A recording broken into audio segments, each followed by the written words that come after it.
Hola, buenas tardes a todos y a todas. Bueno, bienvenidas a esta sesión de calidad del grupo de Claxo. Bueno, mi nombre es Belén Fernández Mazara, soy docente investigadora de la Universidad Nacional del Centro de la provincia de Buenos Aires, Argentina. Bueno, estamos dando comienzo a esta séptima sesión que se centra en las relaciones entre pandemia, virtualidad y educación. Bueno, quiero primeramente agradecer a la organización de este encuentro tan fundamental en torno a problemáticas que nos preocupan, que nos interpelan, especialmente en este contexto tan complejo que nos atraviesa y que nos aúna en cuestiones, en problemas de investigación comunes. Y agradecerles, por supuesto, a todos ustedes por estar presentes, compartiendo sus experiencias y su trabajo. Bueno, espero que me escuchen bien.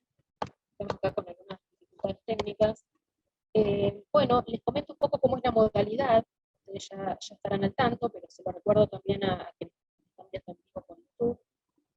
Se trata no tanto de exponer nuestros trabajos, sino de entrar en diálogo con otros. La idea principal es generar un espacio de intercambio, de debate, de líneas comunes, de trabajo y de investigación. Me parece que eso es lo más interesante del encuentro, proponer estas vías de comunicación. Así que bueno, vamos a ir por orden, si les parece, para no perder tiempo. Y bueno, vamos a ir presentándonos, cada una. Vamos a dedicar un par de minutos, al menos, para introducir el trabajo, esto en función de las necesidades de quienes están viendo en vivo, que por ahí no están familiarizados con la propuesta de cada uno de los trabajos. De modo tal que vamos a dedicar, como digo, un par de minutos para presentar el trabajo, al menos el objetivo general o el contexto que se escribe, y luego vamos a dar lugar a las lecturas que cada una de nosotros hayamos hecho respecto de los otros trabajos presentes en esta sesión. Bueno, si quieren comenzamos, vamos a ir por orden alfabético, si les parece bien. Tenemos acá el trabajo de Silvia, Silvia Colcau, así se pronuncia. Cuaso se pronuncia. Cuaso, ay, qué complejo. Bueno, Cuaso, bien. Bueno, si querés comenzar, bueno, Silvia presenta con Josefa Belcastro, que pertenecen a la Universidad Nacional de la Patagonia San Juan Bosco, un trabajo que se titula La experiencia de la virtualidad en una enseñanza que se resignifica. Y como dije, Silvia, por ahí podés empezar introduciendo el tema y dedicar unos 15 minutos aproximadamente a tratar de empezar a poner en diálogo nuestras presentaciones. ¿Cómo no? Bueno, en este trabajo que aportamos con mi colega, con Josefa Belcastro, abordamos algunas cuestiones que tienen que ver con quiénes son nuestros alumnos, quiénes son los sujetos y cuáles son algunas de las características con las que nos encontramos ahora en la actualidad, con otras caracterizaciones, otras identidades que indudablemente están atravesadas por las tecnologías. Pero también es importante deconstruir estas concepciones, incluso prejuicios o preconcepciones que existen en relación a los estudiantes, de todos los niveles, diría yo, porque bueno, hablamos de niños, jóvenes y también adultos. Identidades que, como decía recién, están fuertemente atravesadas por las mediaciones tecnológicas, hasta tal punto que, como dice alguna autora, en este caso es Beatriz Arlo, existe también un consumidor imaginario con respecto a las tecnologías, ¿no? Porque, bueno, hay quienes piensan que los jóvenes ya están preparados, formados y capacitados en el manejo de las tecnologías, incluso, bueno, con esta metáfora que ha sido bastante problemática, ¿no? para esta preconcepción, la de nativos digitales, bueno, que nos lleva a pensar que tienen todo muy resuelto, y sabemos que no es así, ¿no? Que por un lado es necesario ver qué es lo que saben hacer con las tecnologías, ¿no? Cuáles son sus reales competencias, porque es indudable que el uso de las redes digitales está muy afianzado, pero también sabemos que ciertas competencias necesarias para la educación superior no lo están tanto, y tampoco en la escuela media. Entonces, hablar de consumidores en forma general, ¿no? Hablar de nativos, implica un análisis superficial. En realidad hay como una idea de un consumidor imaginario, universal, y esto está llevado a la educación y no deja de ser un obstáculo, ¿no?, en la profundización de la temática.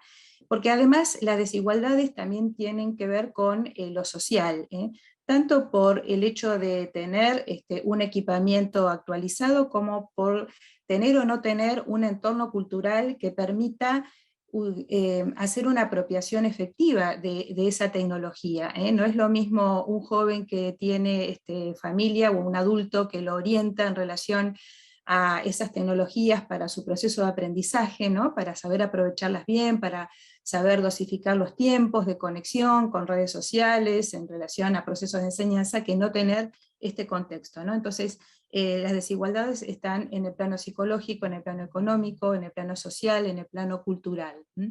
Y todo ello tenemos que analizarlo en relación a la nueva realidad que ahora nos empieza a modificar las prácticas y que se relaciona con los procesos de hibridación ya instalados y inminentemente como parte de la organización del sistema educativo.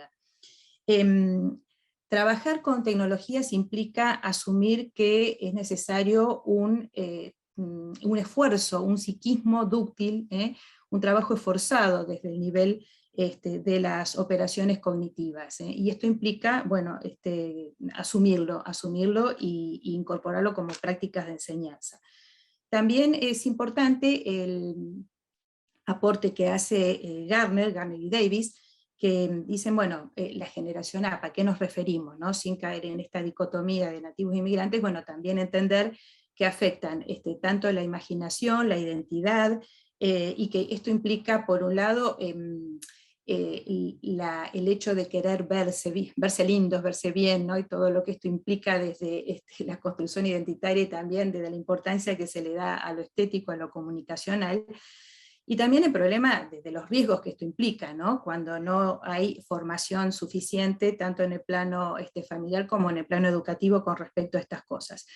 Y en relación a la imaginación, bueno, sabemos que en producciones artísticas hay obras, creaciones muy, muy valiosas por parte de los jóvenes, pero también en el plano literario se puede dar una excesiva dependencia de las apps, dicen estos autores. Bueno, por lo tanto son temas que no menores y que tenemos que comenzar a analizar y a profundizar. Y esto en relación a las prácticas implica todo un replanteo sobre lo que estamos haciendo, porque tenemos un acceso importante a tecnologías, pero bueno, ¿cómo las estamos usando, no? Acá retomo también los aportes de Diliwi, ¿no? Que decía, bueno, podemos banalizar los contenidos, ¿no? Podemos solapar esos contenidos en pos de una tecnología, podemos pensar que la tecnología por sí misma, ¿no? Una aplicación, un recurso, va a ser suficientemente didáctica y nosotros nos corremos del lugar de la responsabilidad de educar, o al revés, ¿no es cierto? Podemos pedagogizar de tal modo un recurso, una aplicación, por lo cual matamos, suspendemos, aniquilamos el lenguaje rico, importante de ese lenguaje y de la comunicación que ese lenguaje presenta. Por otro lado, a veces esta misma fascinación que tienen los jóvenes por las tecnologías también forma parte de la fascinación de muchos docentes que optan por un recurso, una tecnología, pero quedando atrás el análisis crítico acerca del contenido, quedando, digamos, por encima de esa tecnología del contenido disciplinario. Y esto es un problema recurrente que vemos, ¿no? Bueno, si estamos enseñando matemática, tendremos que optar por tecnologías que sean específicas, acordes, que seguramente no van a ser las mismas que si estamos enseñando arte, por más que algunas de ellas parezcan muy valiosas y parezcan que se pueden utilizar para cualquier campo, cualquier contenido. También existe en muchas de las prácticas que estamos realizando una saturación cognitiva por parte de los estudiantes, cuando el docente apuesta fuertemente a un modo de presentación de los contenidos desde alguna aplicación, desde algún medio tecnológico, sin mayores innovaciones, ¿no? Bueno, las clásicas clases o por gusto parlante, ahora con las aplicaciones sincrónicas o por presentaciones tipo Prezi o PowerPoint, cuando el docente no se mueve desde allí, esto realmente termina siendo una propuesta tradicional, ¿no? Tradicional y mediada por tecnologías. La posibilidad también de las redes sociales, ¿no? Con todo lo que eso implica, pero bueno, siempre y cuando las reconozcamos, ¿no? Como un medio que permite complementar, que permite otra forma de comunicación. Y también aquí hay todo un debate, ¿no? Porque cuando empezó la pandemia había docentes, investigadores que propiciaban que se utilice una sola forma, un solo entorno, como por ejemplo los LMS, las plataformas que estamos utilizando, cualquiera de ellas porque no hay demasiadas diferencias, para tener todo allí, ¿no? y que los alumnos no se desvíen y encuentren confusiones y demás, mientras que otros docentes, entre los cuales me incluyo, consideramos que es importante complementar y analizar las posibilidades y los lenguajes que los distintos entornos y las distintas aplicaciones nos presentan. Sobre todo teniendo en cuenta esto que decía antes, de que hay diferencias tanto culturales como sociales y de adquisición de las tecnologías, y también, por supuesto, de conectividad, acceso o no acceso a la conectividad, que implican que tengamos que ser flexibles, ¿no? Entonces, bueno, si el alumno accede a través del celular y si el WhatsApp es importante y él logra procesos de aprendizaje a través del WhatsApp, busquemos la manera de que el WhatsApp se incorpore a nuestras prácticas de enseñanza, ¿no? y dejemos de lado las cuestiones muy principistas o muy, por supuesto que no, es como complementario y como una opción más para no dejar a nadie afuera del sistema educativo.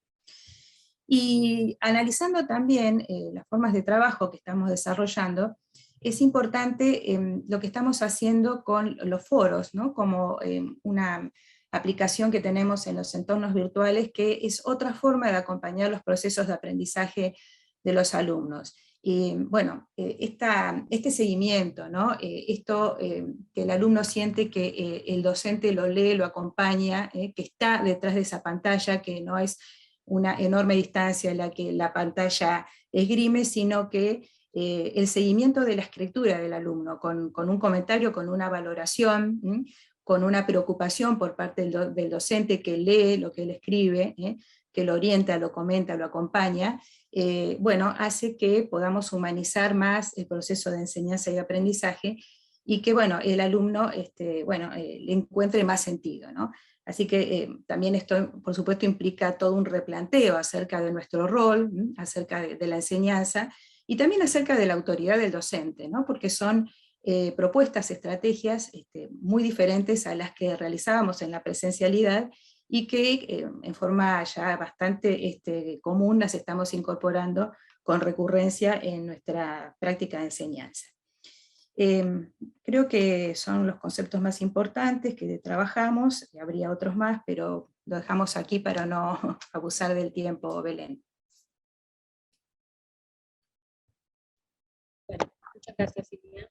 Bueno, muchos interrogantes, muchos problemas que se nos abren, ¿no? Especialmente en esta vinculación que ustedes plantean, la práctica pedagógica y la cultura digital, ¿no? Estos lenguajes, formatos, formas de subjetividad que están mediados por las tecnologías digitales y que siempre se encuentran en tensión, ¿no? Con las conquistas escolares. Ahora me parece que se abre todo un desafío de repensar cómo se dieron estos procesos obligados, forzados de interacción, ¿no? Entre el mundo de las tecnologías y el mundo de la escuela. Y atendiendo al hecho de que hay una diversidad enorme, ¿no? Como decías, la necesidad de repensar, digamos, esta diversidad cultural, ¿no? En cuanto a los modos de aprendizaje que los y las estudiantes tienen. Bueno, muchas cosas para seguir pensando, me parece muy interesante, ¿no?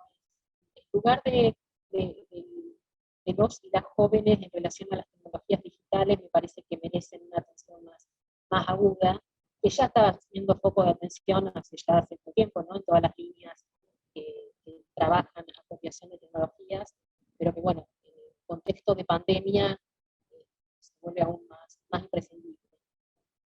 Bueno, ¿me están escuchando más o menos? ¿Sí? ¿Más o menos? Bueno, trataré de sintetizar, entonces, sí, no sé si el problema de de micrófono, porque como yo decía al inicio, no estoy con mi computadora.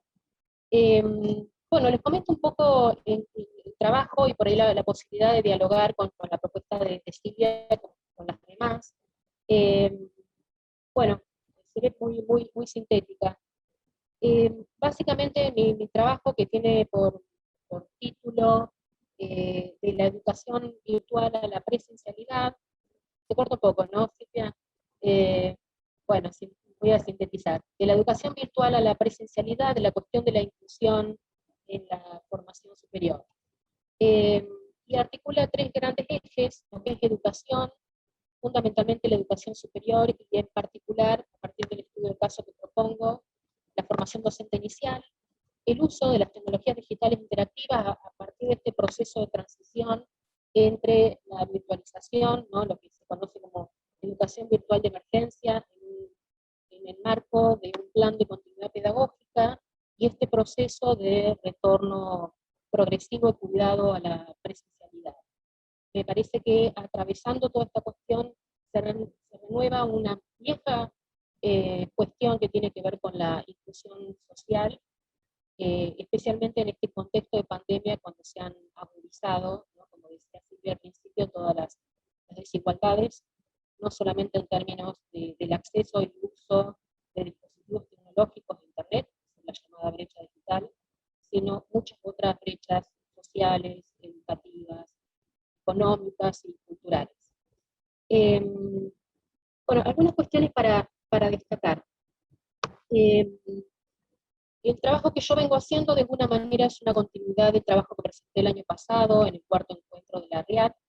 Ahí me interpelaba respecto de las particularidades de la formación docente inicial en relación al uso de la tecnología digital, es decir, esta migración de los procesos de enseñanza y de aprendizaje hacia las plataformas digitales, tanto la plataforma institucional, digamos, la que comprende el Instituto Nacional de Formación Docente, que eh, aporta, digamos, todos los institutos en todo el país, una plataforma oficial, por así decirlo, el campo virtual, y paralelamente muchos otros modos complementarios o alternativos de uso de la tecnología que permitieran sostener este proyecto de continuidad pedagógica.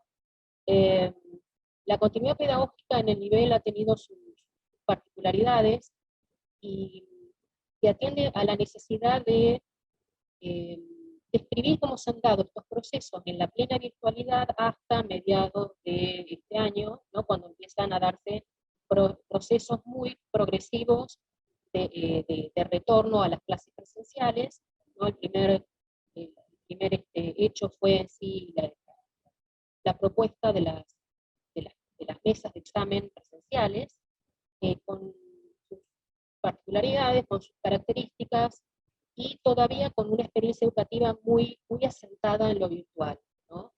Lo notable es que con todas las dificultades que voy describiendo en el trabajo, dificultades que tienen que ver con el acceso material, pero también simbólico a las tecnologías, es decir, algo que me parece que es transversal a todos los trabajos, es la preocupación que tenemos respecto del grado de desgranamiento o de abandono, ¿no?, que ha sucedido en los sistemas educativos de todo el mundo, es decir, un montón de estudiantes que han quedado por fuera del sistema educativo, más allá de la voluntad, ¿no?, y el esfuerzo y la predisposición de las instituciones educativas de todos sus niveles. En el caso particular del Instituto de Formación Docente, yo analizo particularmente el Instituto Superior de Formación Docente número 22, de la ciudad de La Barría, a la que pertenezco, y me pareció interesante analizar algunas cuestiones que hacen a cómo se están dando esos procesos de transición atravesados por una cuestión eminentemente problemática como la inclusión. Señalo, entre otras cosas, que paradójicamente la inclusión fue el principal argumento que sostuvo la necesidad de migrar la propuesta educativa a los entornos virtuales. Esto es para que, dado las medidas de aislamiento, nadie quedara por fuera del sistema educativo, y la posibilidad de utilizar estratégica, pedagógica y políticamente las plataformas virtuales para sostener este vínculo con los y las estudiantes y sus familias. y al mismo tiempo el mismo argumento, es decir, la cuestión de la inclusión como principal proyecto cultural y político de la formación superior, el hecho de volver con todos los recaudos necesarios, aún en una crisis sanitaria, a la presencialidad. Y se empiezan a generar estas tensiones, ¿no? Ya algunas tensiones que se arrastran, por así decir, de la primera etapa, ¿no? de aislamiento social y preventivo, y a esta segunda etapa, en la Argentina, el distanciamiento social, donde instituciones y los distintos actores involucrados están haciendo un esfuerzo para volver a la presencialidad o a cierto marco de normalización que aún se sostiene, insisto, en la experiencia en la virtualidad, ¿no? Me gustaría, más allá de esta breve presentación de trabajo, empezar a abrir el diálogo, ¿no? Porque una de las propuestas que tenemos es, digamos, repensar algunas contribuciones que tienen cada uno de los trabajos, núcleos teóricos, conceptuales en común, cuáles son los problemas, interrogantes que se nos abren de aquí en más. Bueno, encontré muchos elementos muy significativos y más allá de la diversidad de trabajos, porque la verdad que son muy diversos, apuntan a diversos niveles educativos, entendemos que cada uno de ellos tiene sus particularidades y han generado grados también muy diversos de apropiación de las tecnologías digitales en este contexto, ¿no? Pero me pareció, por ejemplo, muy interesante esta propuesta que Silvia nos hacía respecto de seguir discutiendo y problematizando la idea de consumidor homogéneo, ¿no? Es decir, el problema de una política pública muchas veces es la cierta percepción de un contexto homogéneo, ¿no? Como si las condiciones de posibilidad de apropiación de esas tecnologías con fines educativos fueran razonablemente iguales. La verdad que son heterogéneas y son crecientemente heterogéneas. Este es un problema que traemos mucho antes de la pandemia, pero que la pandemia ha agudizado. Yo que vengo estudiando hace tiempo, desde mi tesis doctoral, políticas públicas de inclusión digital, pensaba en esta cuestión, ¿no? Como está tan vigente la idea de la generación digital, o incluso de los nativos digitales, ¿no? Pero también de los inmigrantes digitales, ¿no? Mi trabajo se centra más en la dimensión institucional, ¿sí? Es decir, cómo el instituto reorganiza sus lógicas de funcionamiento, de acompañamiento de los equipos docentes y de las trayectorias estudiantiles, pero también desde la dimensión pedagógica, ¿no? Y ahí los y las docentes tienen mucho para decir respecto de cuáles han sido las ventajas y también las dificultades que han encontrado en ese proceso de integración de tecnologías a sus clases. Pero me parece que sigue estando de alguna manera subyacente, digamos, en cierto imaginario educativo, esta idea, ¿no? del nativo, de la generación digital, pero insisto, también del inmigrante, ¿no? En verdad, como hemos visto en otros trabajos, también los docentes tienen muy diverso nivel de apropiación y de integración de tecnologías con fines educativos, ¿no? Recuperar la idea de la diversidad cultural, digital, las diferentes brechas digitales que se dan, ¿no? Al interior de las instituciones educativas, digamos, después seguramente Victoria, por ejemplo, va a profundizar respecto a esta cuestión de las brechas, ¿no? La primera brecha, ¿no? Porque también, a ver, este contexto tan heterogéneo y tan complejo nos pone en un lugar de tender a generalizar, ¿no? Y es también necesario repensar las brechas digitales, ¿no? Desde el momento que las instituciones educativas toman decisiones donde se juega esta tensión entre la sujeción a las disposiciones de las autoridades, ¿sí? Porque este proceso de continuidad pedagógica está enmarcado en una normativa y en las nuevas disposiciones del Ministerio de Educación y de las distintas direcciones del nivel, pero al mismo tiempo cierto lugar de autonomía, que es, creo yo, un concepto muy cercano a quienes trabajamos en torno a los procesos de apropiación de tecnologías. ¿Cuál es el lugar de autonomía que tienen las instituciones educativas y los sujetos a la hora de emprender procesos de integración de tecnología con fines educativos? Me parece que esta propuesta de Victoria, por nombrar otras tantas, nos dice que, bueno, hay que repensar también la cuestión de la brecha digital, ¿no? En términos de algo que no se salva meramente con distribución de computadoras. Siento que sigue siendo un grave problema, ¿sí? En el instituto, obviamente, muchos estudiantes quedaron por fuera simplemente por no tener acceso a computadoras, ¿no? A dispositivos digitales, y siento que las estudiantes han tenido que, también docentes, ¿no? Han tenido que adaptar sus estrategias a los dispositivos disponibles, mayormente celulares. Pero encontramos un grupo mayoritario de personas que se afronta la necesidad de disponer de un dispositivo, una notebook, que muchas veces no tienen, ¿no?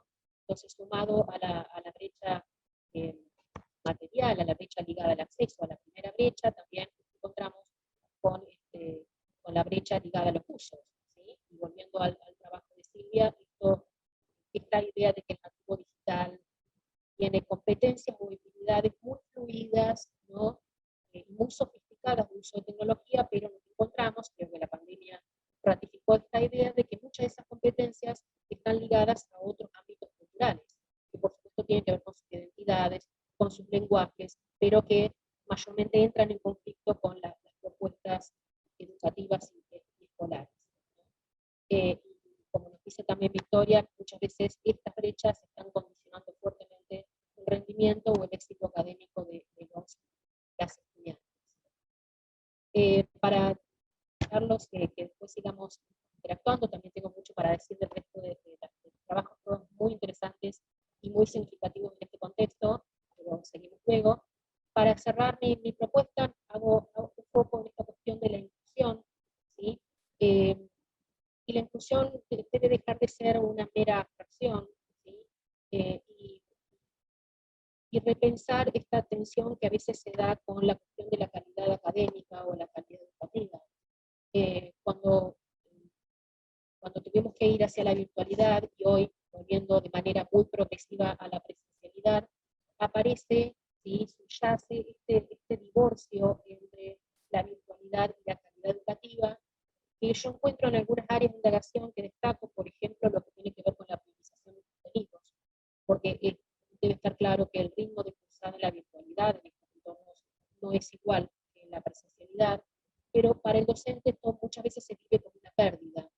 Entonces, lo que debiera ser una priorización de contenidos termina siendo directamente un recorte, o bien termina siendo un ámbito de absoluta resistencia, ¿sí? Docentes que se resisten a esta priorización de contenido por temor a perder calidad académica. Y acá la calidad académica está directamente vinculada a los procesos de inclusión digital también, pero fundamentalmente educativa y social, que constituye digamos, la premisa principal de todo proyecto formador.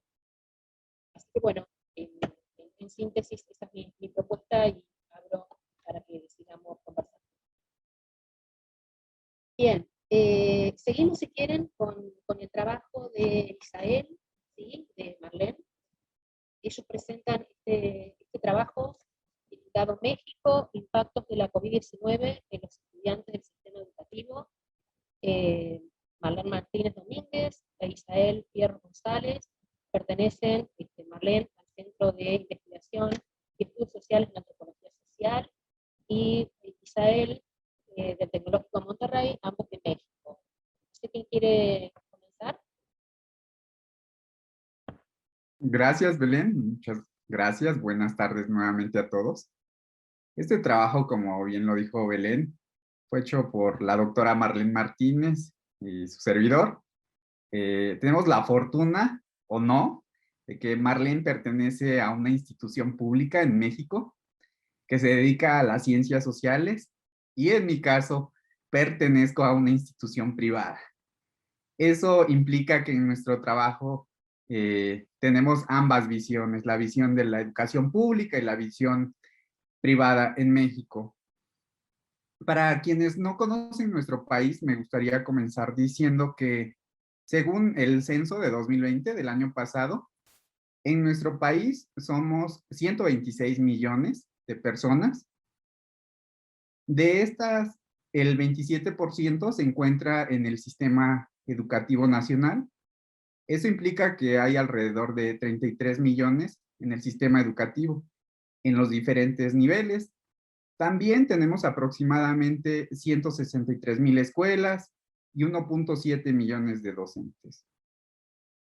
Cuando comenzó la pandemia, el gobierno de México se vio obligado a implementar un programa de clases virtuales denominado Aprende en Casa.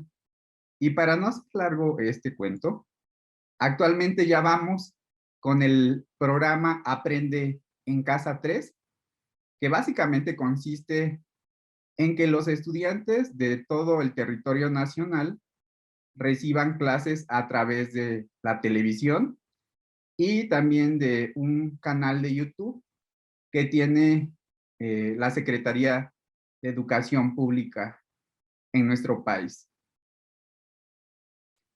En el caso de México, el primer caso del COVID se presentó el 13 de enero de 2020. El primer pico lo recibimos a mediados de ese año, es decir, el 20 de julio de 2020. El segundo pico en este año, en enero de 2021. Y el último y más reciente fue hace 2 meses aproximadamente, en agosto de este año. Ahora, se pueden estar preguntando, bueno, ¿y qué tiene que ver todo esto que nos estás contando con el tema que nos atañe el día de hoy? Bueno, resultado de este contexto general, el gobierno de México ha tenido una preocupación fundamental, que ha sido generar información estadística que permita medir los impactos del COVID en la educación, en el mercado laboral y en otras dimensiones del bienestar humano. Nosotros, en nuestro trabajo que hemos desarrollado con la doctora Marlene, hemos aprovechado esta información y otras fuentes nacionales que salieron justo en 2020 para examinar el impacto que ha tenido el COVID en el proceso de enseñanza-aprendizaje y también cómo ha habido muchos niños que han desertado de la escuela por diferentes razones. En este contexto, lo que les va a presentar la doctora Marlene a continuación son los resultados principales de nuestra investigación. Entonces, más que profundizar en los resultados, le dejaría la palabra a la doctora Marlene Martínez. Gracias. Gracias, Isael. Bueno, dando continuidad, quiero decir que esta encuesta que levanta el INEGI, que es la institución que recopila información estadística en México, tiene un sesgo urbano, dado todo el contexto que ya mencionó de la pandemia y que vino el cierre de los centros educativos. Lo que hizo esta institución es, mediante una encuesta telefónica, sobre todo en las principales ciudades, captó información sobre el acceso y uso de las tecnologías en la educación en México. De manera general, haciendo un análisis estadístico descriptivo, encontramos 6 hallazgos muy relevantes. El primero tiene que ver con que la tecnología digital con mayor difusión en México es el celular o teléfono inteligente o smartphone. Y bueno, este dispositivo tiene una amplia cobertura y en términos generales en México 9 de cada 10 viviendas poseen este aparato electrónico. Esto se debe en parte a motivos como la baja en los precios de las tarifas del servicio y en parte tiene un fondo en que en 2013 hubo una reforma constitucional en México en materia de telecomunicaciones, lo cual buscaba promover una mayor competencia entre los operadores que prestan el servicio de telecomunicaciones en México, y también en ese mismo año 2013 el acceso a Internet se plasmó en la Constitución de los Estados Unidos mexicanos como un derecho constitucional. Un segundo aspecto muy relevante es que se parten de desigualdades en contextos urbanos, rurales e indígenas. En el caso de México, de acuerdo a la encuesta sobre disponibilidad de tecnologías de información en DUTIC 2020, En el sector urbano, 7 de cada 10 hogares tenían contratado el servicio de Internet. Pero si nos vamos al sector rural, que está clasificado como aquellas localidades que tienen menos de 2.500 habitantes, solo 3 de cada 10 tenían este servicio. Pero aún es mucho más bajo si nos vamos al contexto indígena, donde menos de 1 de cada 10 hogares disponen de la conexión a Internet. Entonces, esto nos habla de las profundas desigualdades que existen en los diversos contextos en México. Y bueno, en parte, la falta de infraestructura en telecomunicaciones en contextos indígenas de México, pues se debe a la falta de recursos económicos, a cuestiones orográficas, y que para los operadores de estas empresas de telecomunicaciones no les es rentable invertir en estas pequeñas localidades que tienen muy baja densidad de población y que están aisladas de los grandes centros urbanos.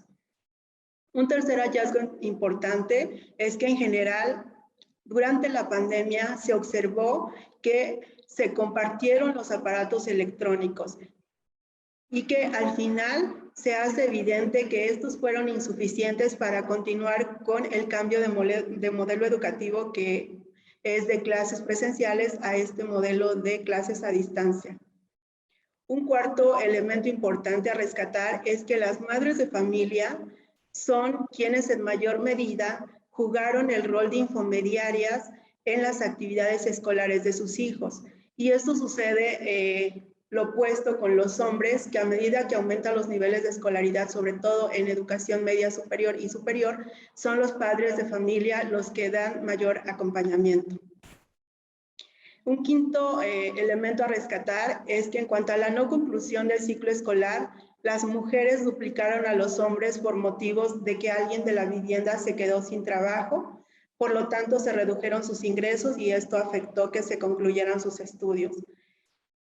Finalmente, bueno, los estudiantes que perciben que las principales desventajas de estas clases a distancia es que se aprende mucho menos que de manera presencial y por lo tanto existe una falta de seguimiento de los docentes hacia los alumnos y la falta de la capacidad también técnica o habilidad pedagógica de padres o tutores para transmitir los conocimientos a los estudiantes. Eso sería todo. Muchas gracias.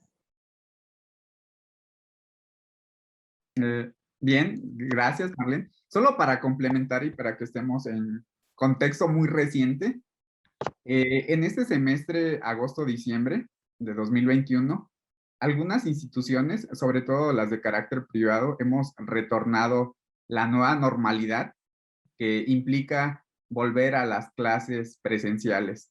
Y en México tenemos un semáforo epidemiológico que mide, entre otras cosas, el número de contagios y la suspensión temporal de actividades no esenciales. Entonces, en este último semestre estamos en proceso de retorno a la presencialidad. Entonces, esto es muy importante mencionarlo porque los profesores que nos han lanzado en la punta de lanza han sido los que ya tenemos el kit de vacunas completos y también quienes estamos en un grupo etario entre 20 y 40 años, sobre todo para las instituciones privadas. Entonces, digamos que ya tenemos el panorama relativamente completo del uso de las tecnologías digitales y también algo muy importante que me gustaría agregar para finalizar mi comentario, y esto es muy personal, me parece que hemos hecho fetiches a la tecnología o a los dispositivos tecnológicos porque le asignamos, tal parece que poderes mágicos, pero lo que nos ha demostrado esta gran pandemia es que hay grandes retos que vencer y son los que estamos discutiendo el día de hoy. Muchas gracias. Muchas gracias, Isabel. Bueno, se abren otros interrogantes. Razón de la advertencia que nos hacía Isabel recién, ¿no? Me parece que se perpetúa y se reproduce cierto imaginario tecnológico en torno al poder de la tecnología para modernizar la educación, para actualizar sus modelos. Y encontramos experiencias en las que la tecnología es y hay cierta adecuación de la planificación didáctica a la tecnología cuando debiera ser a la inversa. Eso me parece que es algo para seguir pensando. Una cuestión, antes de continuar, la cuestión del género me parece también un interrogante para seguir pensando. La propuesta al inicio era también dar cuenta de problemas interrogantes que las investigaciones que nosotras llevamos adelante abren nuevos interrogantes que tienen que ver también con el rol de la mujer, ¿no?, en el hogar. Y esto me parece que ha sido bastante transversal, ¿no?, que ha sido la mujer, mayormente la madre, quien ha estado a cargo del acompañamiento de las tareas escolares en los hogares, ¿no? Entonces, cuando irrumpe la virtualización en el hogar, bueno, hay ciertos actores sociales que se hacen más cargo que otros. Y hay también una mirada de género que también deberíamos llevar, ¿no?, poner en juego para repensar cómo se ha dado al interior de los hogares esta virtualización de la enseñanza. ¿No? Me parece que es algo que también está pendiente, ¿no? Porque por lógica, creo yo, como todos estamos implicados en alguno de los niveles educativos, la mirada tiende a ser más desde la institución educativa. Pero habrá que ver qué se plantea en el trabajo de Romina y de Eduardo, ¿no? Está esta propuesta de pensar qué piensan los estudiantes de todo esto, pero también qué piensan padres y madres que han ejercido este rol de acompañar en la medida de sus posibilidades las trayectorias escolares de sus hijos e hijas.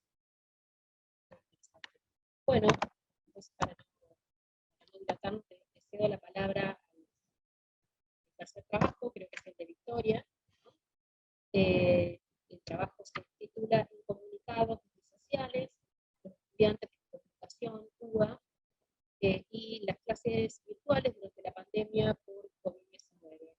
Victoria Motoso pertenece al Instituto Gino Germani y a CONICET. Hola, ¿qué tal?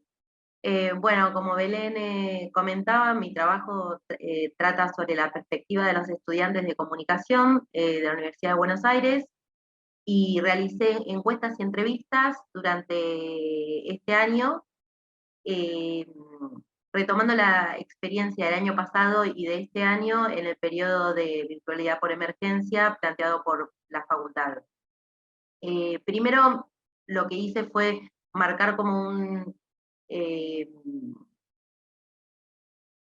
establecer algunas variables de cómo es la población estudiantil de la facultad, y bueno, tengo otro trabajo en donde lo estoy comparando con otras universidades, y la Universidad de Buenos Aires suele tener un estudiantado de clase de servicios, o sea, que vendría a ser como una clase alta, que provienen de hogares donde padre y madre suelen ser universitarios en gran proporción, aproximadamente el 50%.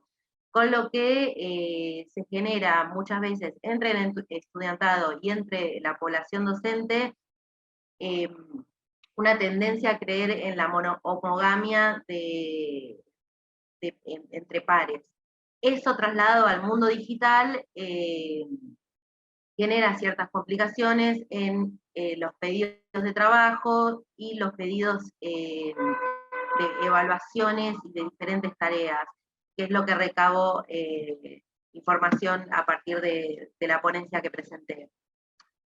Voy a leer un poquito porque para tomar. Pero bueno, los principales hallazgos, que tampoco me quiero extender demasiado, fue que en primer lugar la pandemia obligó a muchos estudiantes a actualizarse en materia de acceso. En la primera brecha digital había muchos que o no tenían computadora o compartían, y para una gran mayoría fue bastante fácil adquirir otra computadora, pero la minoría que no pudo adquirirla se encontró en serios problemas, básicamente cursando desde el celular, ya que al igual que la investigación que presentaron Marlene y Isael, el celular, el smartphone, es la tecnología del dispositivo que más ampliamente está distribuido en Argentina, más que las computadoras. Por lo cual era muy complejo el sistema de cursado. Incluso hay varias experiencias que relato en mi ponencia, en donde al realizar evaluaciones, los profesores les pedían que por favor se haga solamente en tablet o en computadora, dejando por fuera totalmente que esa evaluación se pueda hacer en celular por ciertas preguntas que habían puesto, corridas, etcétera, etcétera, lo cual obligaba sí o sí a disponer de una computadora para esos momentos. Después muchos estudiantes, estamos hablando de quienes quedaban por fuera del acceso a las computadoras, quienes estaban cursando solamente con celular, reconocían que todas las actividades propuestas estaban pensadas para hacer por computadora. Incluso en la carrera de comunicación hay materias de taller, como puede ser el taller de radio o taller de audiovisuales, en donde se requiere que se instalen ciertos programas de edición de video, de edición de audio o también de imagen. Esos programas, por supuesto, no son tolerados por todas las computadoras, por lo cual también ahí tenemos una primera brecha de acceso. Sin embargo, también lo que surgió fue en algunos estudiantes una segunda brecha, la segunda brecha digital de usos y habilidades, en donde dentro de la población estudiantil teníamos estudiantes que se desarrollaban por fuera de sus estudios laboralmente como community managers y manejaban la tecnología con muchas habilidades y conocimientos por fuera de la facultad y de los estudios formales, y otros estudiantes que directamente no habían tenido nunca la materia informática o computación en la escuela. Estos casi siempre mucho más adultos, o que se le habían tenido muy poco y solamente lo que se denomina el paquete Office, o sea, Word, Excel, y en elementos muy básicos. Estos últimos estudiantes les costaba mucho entregar tareas, por ejemplo, en Word, o sea, con el interlineado adecuado, o por ejemplo, compartir documentos en Google Docs, realizar tareas que desde la vista de los docentes eran como bastante simples. Por lo tanto, una segunda brecha digital emergió también desde la perspectiva de los estudiantes. Y sumado a estas dos brechas, una tercera vía de obstáculos, digamos, para algunos estudiantes, fueron las condiciones de cursada en el periodo de clases virtuales, ya que al diferenciar por clases, que es lo que también mi trabajo realiza, los estudiantes de clases de servicios solían cursar o en sus habitaciones o en algún espacio y en momentos también de silencio, o que se podían abstraer del resto de su vida habitual y realizar la tarea de estudio de manera aislada. Mientras que los estudiantes de clase trabajadora compartían el cursado con otra actividad, que frecuentemente era o trabajar o realizar tareas de cuidado, especialmente las mujeres, con lo cual el género también se incluye dentro de una variable, siendo una variable central que puede generar desigualdades, lo que se llama, Cecilia Castaño llama la segunda también, la segunda brecha digital de género, ¿no? Que más allá de que las mujeres siempre son tenidas en cuenta como que saben menos de tecnología, siempre tienen extra barreras para acercarse a las mismas. Bueno, y justamente había una de las estudiantes que expresaba su testimonio diciendo que para ella no tenía tareas de cuidado directamente, pero era muy difícil encontrar un sector de la casa para cursar y un momento de silencio, lo cual ya es bastante más complejo en relación a otras clases. Y esto luego, a partir de las encuestas, lo comparé con el éxito académico en cuanto a promedio. Y los resultados indicaron que aquellos que se sentían más cómodos cursando de manera online recibían más alto promedio en estos años. Y los estudiantes que tomé fueron los estudiantes de primer y segundo año, o sea, estudiantes que nunca habían empezado la facultad. lo cual indica que la virtualidad favorece a aquellos que obviamente están más incluidos digitalmente, y aquellos que están más excluidos los dejan más por fuera, lo cual no es una novedad, ¿no? Pero bueno, lo que quería resaltar era cómo se mantienen las brechas digitales, cómo no está saldada la brecha de acceso, incluso en la Universidad de Buenos Aires, donde supuestamente hay cierta homogamia y todo el mundo supuestamente es de clase de servicios, que no, que hay otras clases sociales, que todavía existen brechas. También quiero resaltar, que no sé si está en la ponencia, pero también surgieron en las entrevistas, la permanencia de las netbooks, del Plan Conectar Igualdad, de las netbooks Sarmiento, que a veces son la única computadora que todavía persiste como de uso personal en los estudiantes, mientras no pueden actualizarse, reponerla o conseguir otro dispositivo para cursar.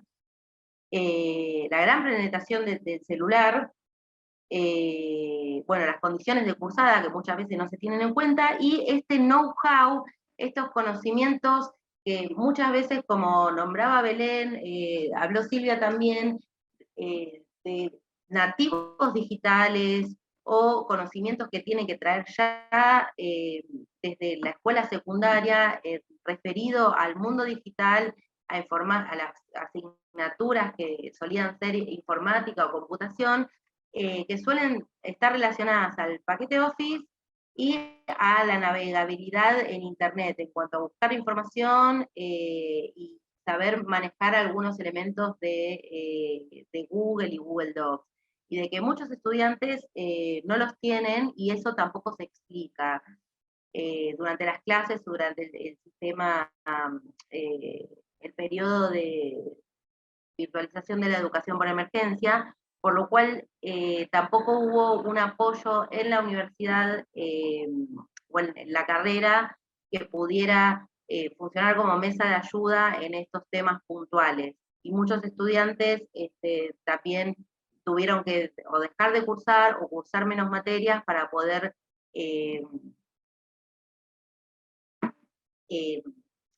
poder estar a tono, digamos, con estas nuevas modificaciones.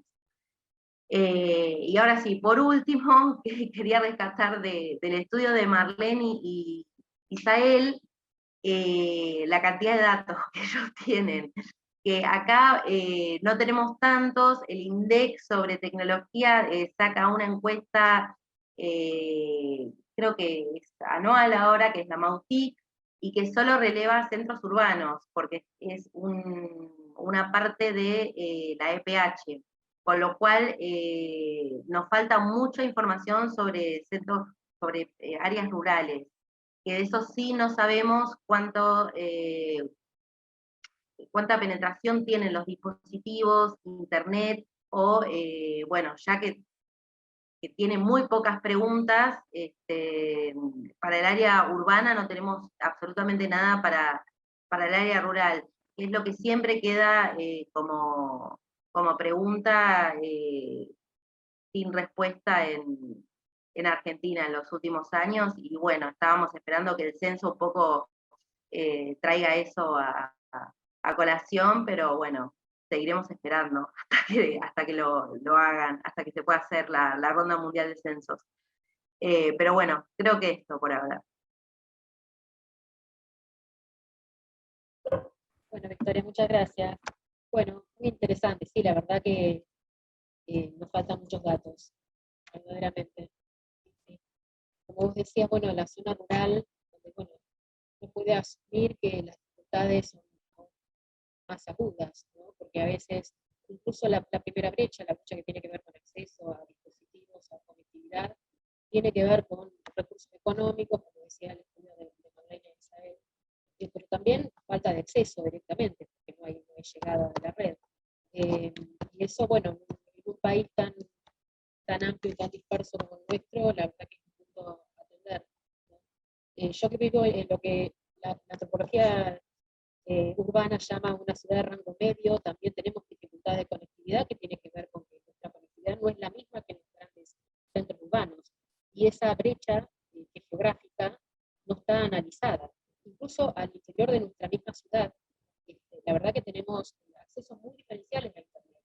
calidad, la velocidad de Internet. Siento que es hoy un recurso básico para sostener la continuidad pedagógica en todos los niveles, incluso volviendo de manera progresiva a la presencialidad. A seguir pensando. Bueno, antes de pasar al último trabajo, registrando algunas cuestiones que me quedaron dando vuelta, ¿no? Me parece que hay una dimensión política que es transversal a todos los trabajos, más allá de los interrogantes particulares, más allá de los objetos o del nivel educativo que nos interpela, o los actores que aparecen involucrados. Me parece que, como bien consignan Isael y Marlene, debe haber un reclamo explícito, ¿no?, de políticas públicas que tiendan a atenuar los efectos de la brecha digital, ¿no?, a mejorar las condiciones de posibilidad que son digitales, pero que hoy son también educativas y más allá de la pandemia, porque es esperable que muchas de estas demandas del sistema educativo también tengan que ver con la digitalización creciente que tienen nuestras sociedades. Bueno, son cuestiones a seguir pensando que apelan a núcleos problemáticos, ¿no?, que tienen que ver con la igualdad de oportunidades, con la inclusión social y digital, con la autonomía de las instituciones y de los diversos actores educativos para la toma de decisiones de acuerdo a las condiciones materiales y simbólicas que atraviesan especialmente las instituciones. Yo en mi trabajo hago ese hincapié en la dimensión institucional, porque la verdad que las escuelas, las instituciones, las universidades se han puesto al hombro, ¿no?, toda esta problemática en una situación que es completamente inédita, ¿no? Bueno, entonces, era la presentación de la experiencia, ¿sí? Pero leer bien el título. Se llama Apropiación de tecnologías para la readecuación del vínculo pedagógico en la Facultad de Humanas y Ciencias de la Educación de la Universidad de la República de Uruguay. ¿Sí? Representan Natalia Moreira, Romina Ortegano y Eduardo Rodríguez, de la Universidad de la República. Bueno, buenas tardes para todos. Bueno, ha sido un gusto estar compartiendo este rato con ustedes. Y lo mismo que leer los trabajos, nos pareció muy interesante la propuesta planteada por la organización del evento, de salir un poco de esto de repetirnos y tener un tiempo acotado solamente para hablar de lo nuestro y poder leer y tener de primera mano el trabajo de los demás colegas. Así que bueno, en primer lugar felicito a la organización en ese sentido. Bueno, nuestro trabajo, como Belén planteaba, lo hicimos con Romina Ortegano y Eduardo Rodríguez, que están acá presentes. Nosotros trabajamos juntos en lo que es la unidad de apoyo a la enseñanza de la Facultad de Humanidades y Ciencias de la Educación. Esta unidad de apoyo tiene distintas funciones. Dentro de ellas está todo lo que es el acompañamiento y orientación a estudiantes que ingresan, incluso ya desde momentos previos, cuando están en educación media, realizamos visitas guiadas, presentamos las carreras, acompañamos los procesos de inscripción, y todo lo que es posteriormente el tránsito en la facultad. Y otra de las áreas que trabajamos tiene que ver con el acompañamiento docente, ya sea a partir del dictado de talleres, la resolución o acompañamiento en la resolución de problemas concretos que se plantean, tanto desde lo pedagógico como lo que es el apoyo en plataformas virtuales que tiene la Facultad y la Universidad de la República en general. En esta última línea es donde nosotros hicimos énfasis para este trabajo que queremos presentarles. En ese sentido, bueno, contarles un poco, la Facultad de Humanidades es una facultad que reúne a estudiantes interesados en distintas áreas de las humanidades. Tenemos tanto licenciaturas de 4 años como tecnicaturas, y docentes con distintos modos de vinculación a la universidad. Tenemos docentes que tienen cargos efectivos y docentes interinos. Tenemos también docentes que vienen de otros lugares para dictar todo lo que es el área de lenguas extranjeras, que también están en el marco de la facultad.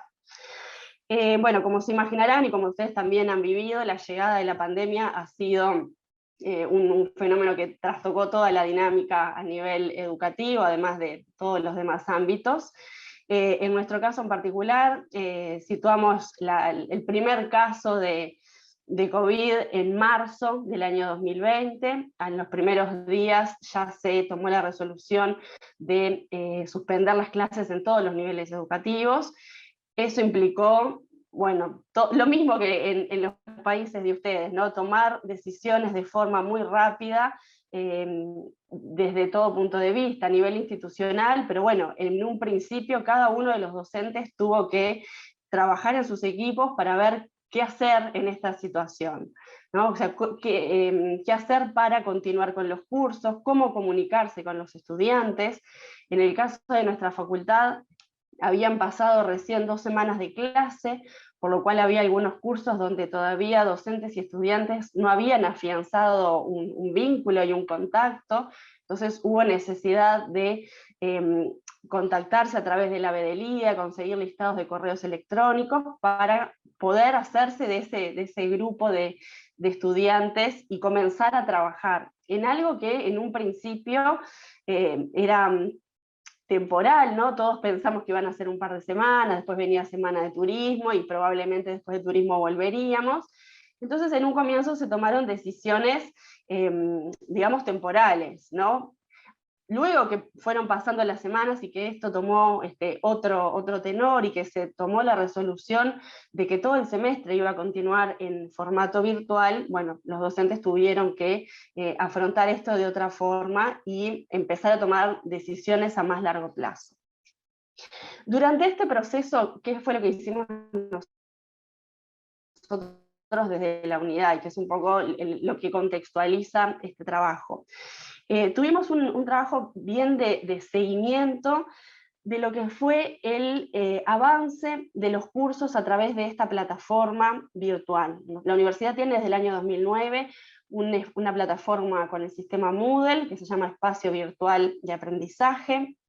Esta plataforma tradicionalmente era utilizada por la mayor parte de los docentes como un repositorio de materiales, donde subían la bibliografía, subían los PowerPoint de clases. Algún docente con un poco más de entusiasmo utilizaba algún foro de intercambio, pero no tenía un desarrollo muy importante para otro tipo de actividades, ¿no? Pienso, por ejemplo, la evaluación en línea o el dictado de clases virtuales.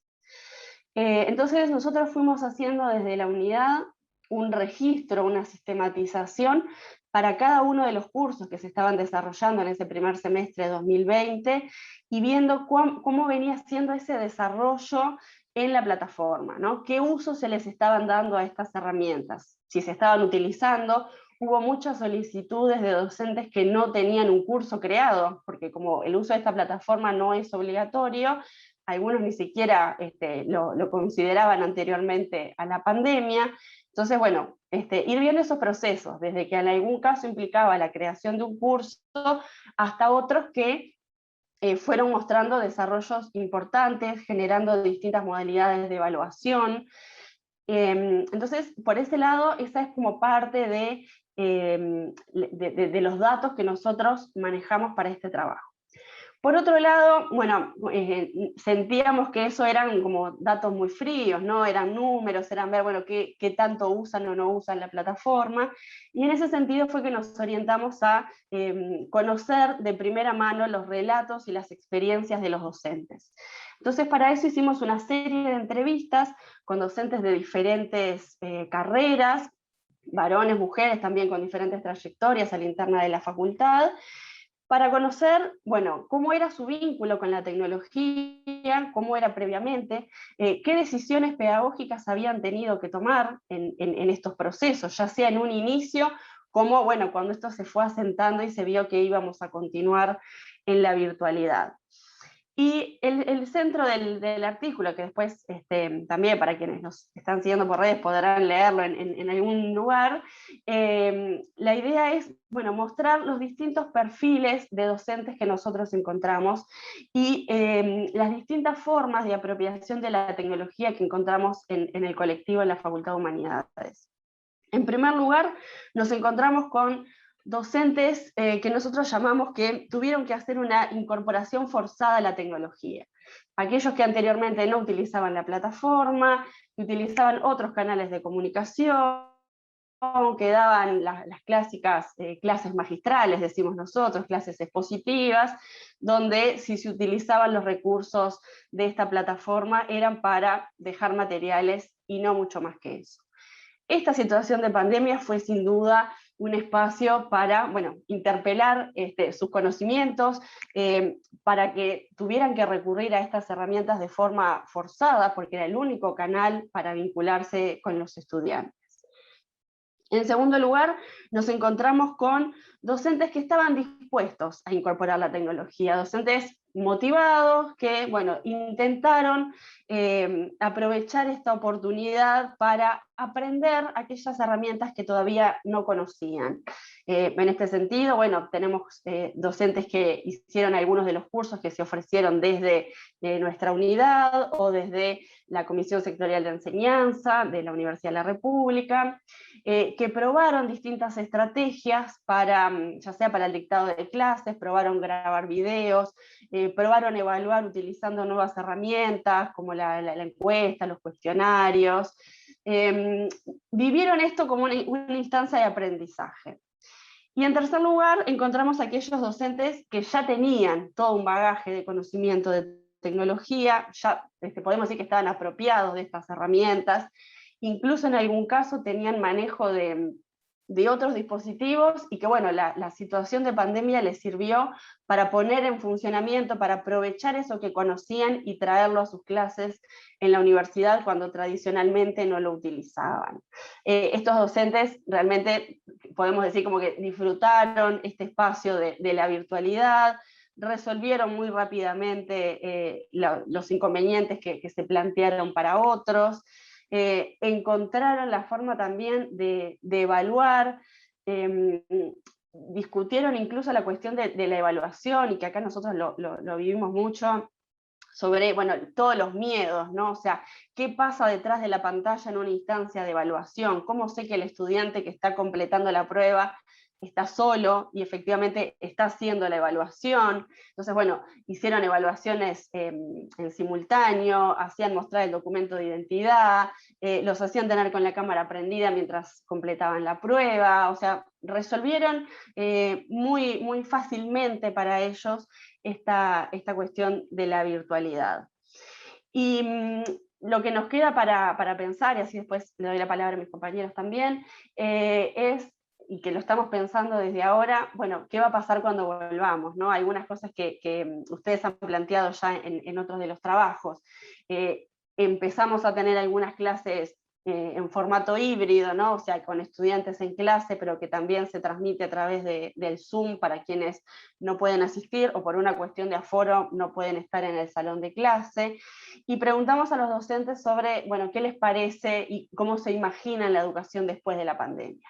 Claramente, los docentes que se vieron forzados a utilizar la tecnología quieren volver a la vida antes de la pandemia, a volver a sus clases magistrales y olvidarse de esta experiencia.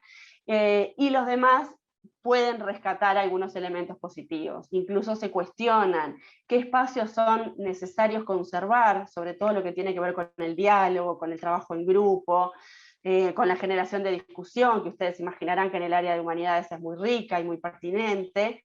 Y bueno, y también se dieron cuenta que hay otro tipo de contenidos que se pueden trabajar desde la virtualidad, ¿no? Que una clase magistral también puede ser grabada y utilizar el espacio de la presencialidad para el intercambio, para el diálogo, para la generación de puesta en práctica de algunos conceptos, y no solamente para llenar un aula y escuchar a un docente exponer de corrido. Nosotros nos quedamos con ganas de hacer algunas de las cosas que ustedes presentaron en sus trabajos, que es ver qué pasa con los estudiantes, ¿no? O sea, nuestro trabajo se focalizó en esto de la apropiación de la tecnología de parte de los docentes, y nos queda así como en el tintero y para próximas posibilidades hacer algún abordaje en torno a, bueno, cómo ha sido vivido todo esto de parte de los estudiantes. Yo les voy a dar la palabra a mis compañeros para que puedan hacer algún aporte a las presentaciones que vimos anteriormente, si les parece. Sí, hola, gracias, Natalia.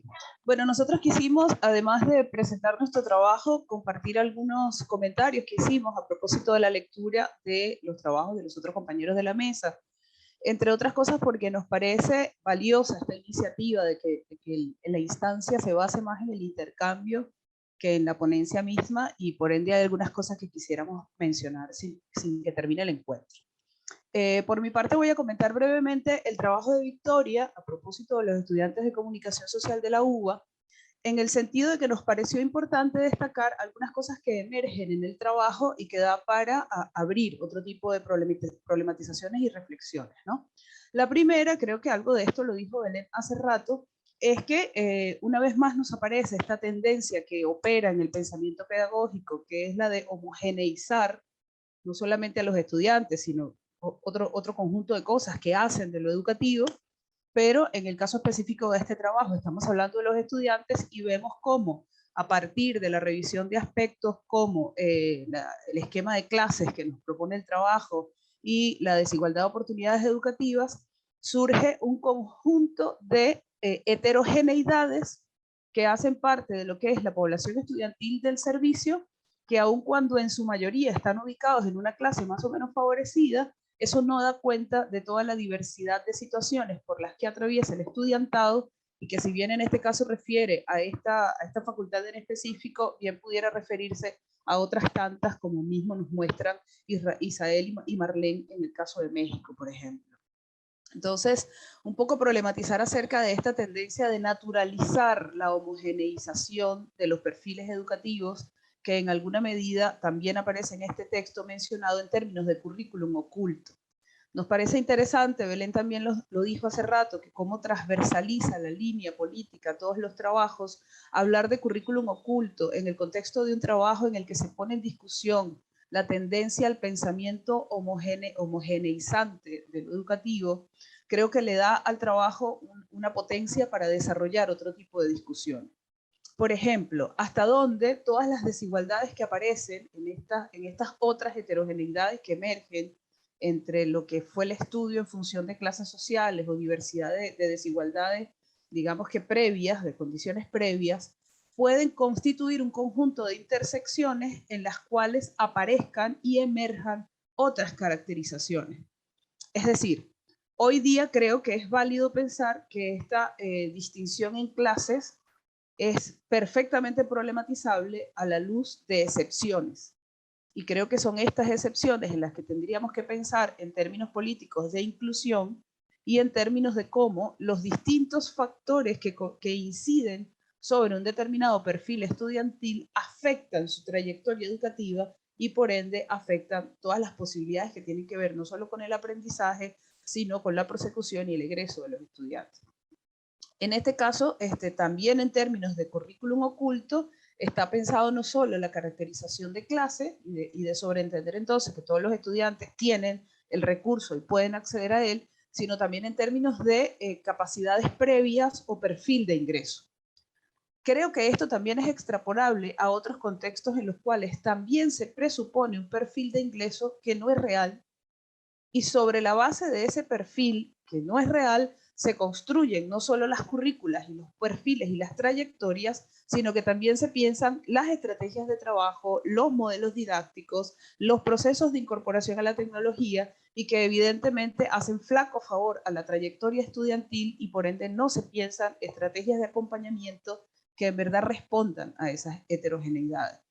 Entonces, creo que son dos ideas potentes para desarrollar a la luz del aporte que nos hace el trabajo de Victoria, y que creo que más allá del ejercicio de categorizar clases, que me parece válido como punto de partida, por supuesto, para hacer la indagación, creo que más allá de esa caracterización es válido pensar en cómo todas esas caracterizaciones se interinfluyen, se intersectan y nos dan otros escenarios posibles para problematizar las estrategias educativas y las políticas de acompañamiento, ¿sí?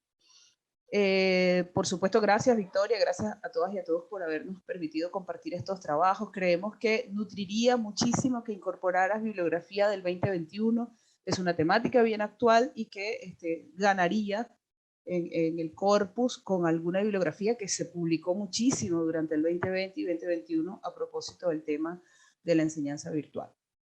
A continuación, y para no perder mucho tiempo, voy a comentar un poco sobre el trabajo de Silvia y Josefa.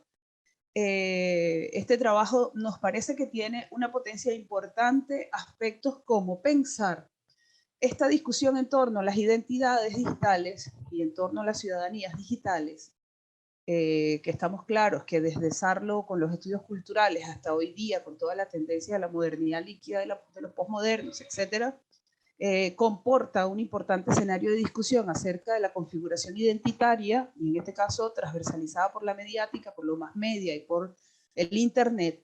Creemos que es una discusión importante para pensar los perfiles de los estudiantes y de los docentes. Sin embargo, esa potencia de esa discusión en el trabajo se desdibuja porque no queda claro el objetivo de introducir ese debate en el contexto de un trabajo en el que se pretende pensar la resignificación de la enseñanza.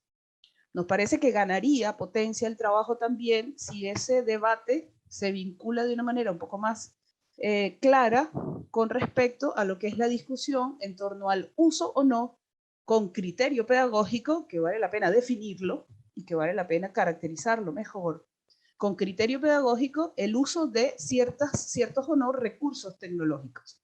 Es decir, creemos que lo que hace interesante el trabajo es el debate acerca de cómo el uso excesivo y desmedido de recursos tecnológicos tiende a desdibujar, en algunos casos, el ejercicio docente, ¿sí? Porque redunda en la instrumentalización de la didáctica, que hace que la didáctica pierda potencia académica y política. En eso estamos perfectamente de acuerdo. Pero eso no significa, de nuevo, desde el punto de vista de la lógica transversal de la política en estos trabajos, eso no significa que el centro del ejercicio didáctico sean los contenidos. Hace ya bastante largo que se viene discutiendo, y tú mismo lo dijiste cuando comenzaste la intervención en esta mesa, que se viene discutiendo acerca de cómo el centro tiene que girar en torno al sujeto y a los sujetos que hacen lo educativo, y bastante que se viene pensando acerca de qué sujeto estamos hablando cuando pensamos en el estudiante, y creo que el trabajo de Victoria nos habla de cómo ese sujeto ya no es homogéneo, hace largo que no es homogéneo, nunca fue homogéneo, y la idea es no pensar en lógicas que sigan pensando esa homogeneización. Y la educación basada en contenidos como eje central del ejercicio de enseñanza tiende a desdibujar al sujeto y sus diferencias, y por ende nos hace igual un flaco favor a lo que es la discusión en torno a cómo resignificar la enseñanza en contextos de virtualidad. Mucho menos después de que haces todo ese paneo interesantísimo a propósito de las identidades digitales en contexto contemporáneo. Bien, en todo caso creemos dos cosas que es importante rescatar de tu trabajo. Pensar en la institución educativa como un lugar de hospitalidad, creo que es una metáfora hermosa y poderosa a propósito de lo que puede ser una propuesta de resignificación de la enseñanza, en el entendido de que piensas las instituciones digitales o lo digital en términos de institución. Y en términos de institución como tales, entonces construyen sentidos y construyen universos simbólicos que deberían otorgarle hoy día a la escuela otro lugar.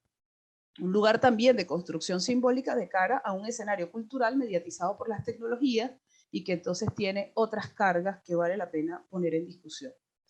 Creo que con esto culminaría mi comentario. De nuevo, muchísimas gracias por la oportunidad.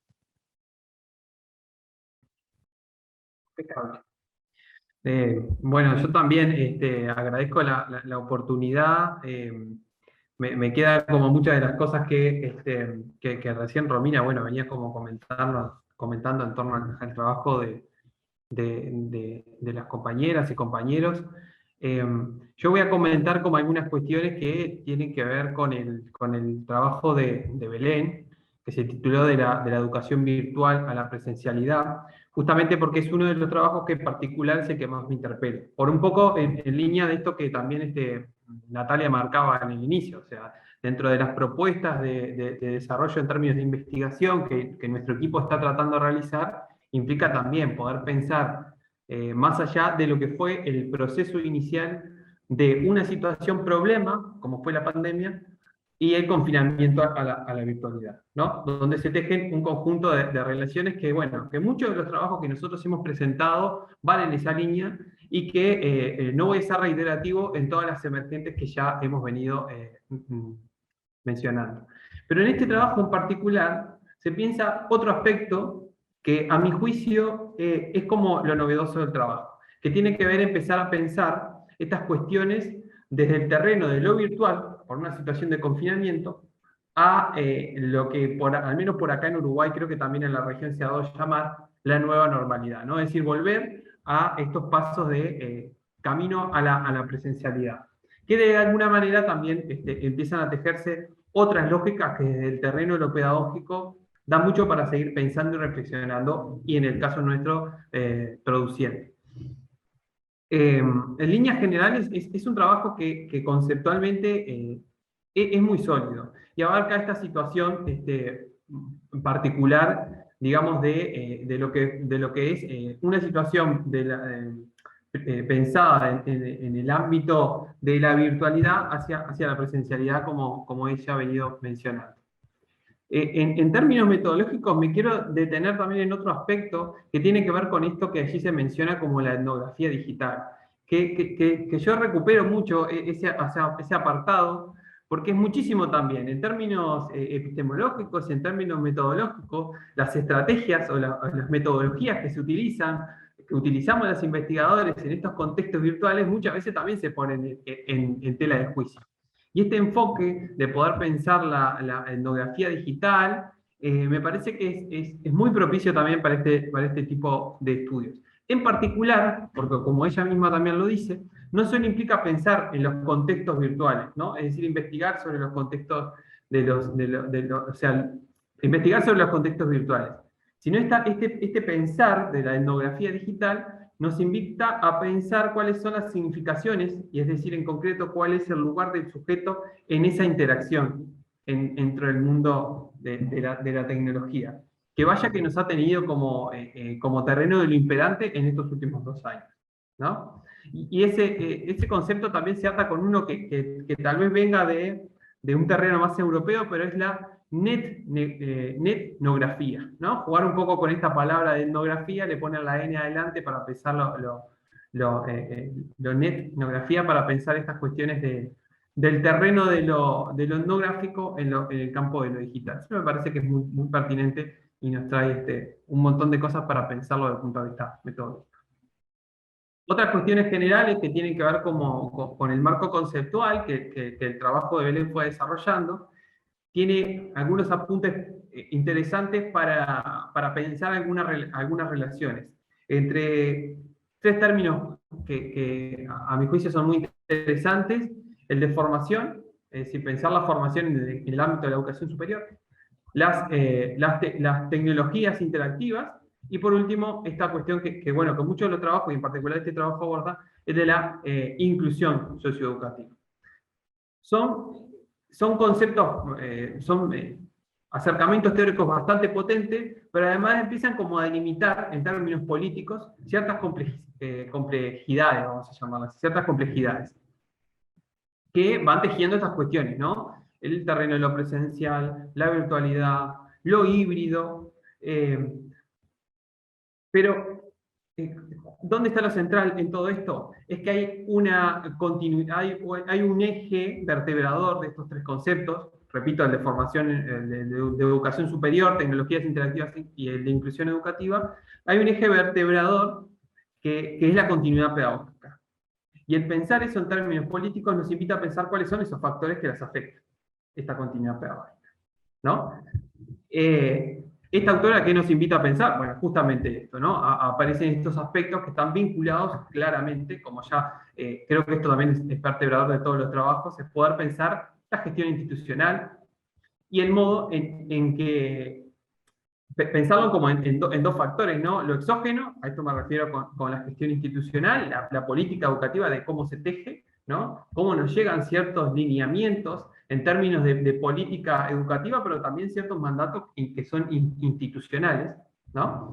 Y desde otro punto también cómo afecta esto en las relaciones de lo que podemos llamar, tanto presencial como virtualmente, relaciones de aula, ¿no? Estos espacios más, más así. A lo que obviamente otro condimento que se suma a todo esto es justamente el lugar que ocupa la apropiación tecnológica. La apropiación tecnológica con fines educativos y también vinculándola a la incidencia que tiene justamente en la continuidad pedagógica.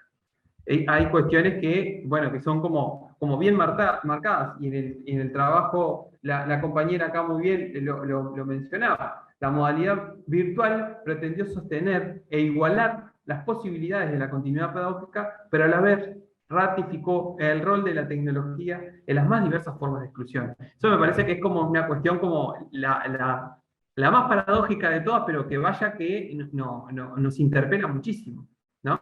Porque este mandato de, bueno, el discurso, digamos así, por buscar estas bondades que la pandemia nos trajo, de ver cómo también hay ciertas igualdades en términos territoriales, en términos de acceso a estas cuestiones, también estas brechas digitales nos muestran, hay cuestiones que son estructurales y están cada vez más de fondo, obviamente en sociedades capitalistas, que tienen que ver con otras formas de exclusión, que siguen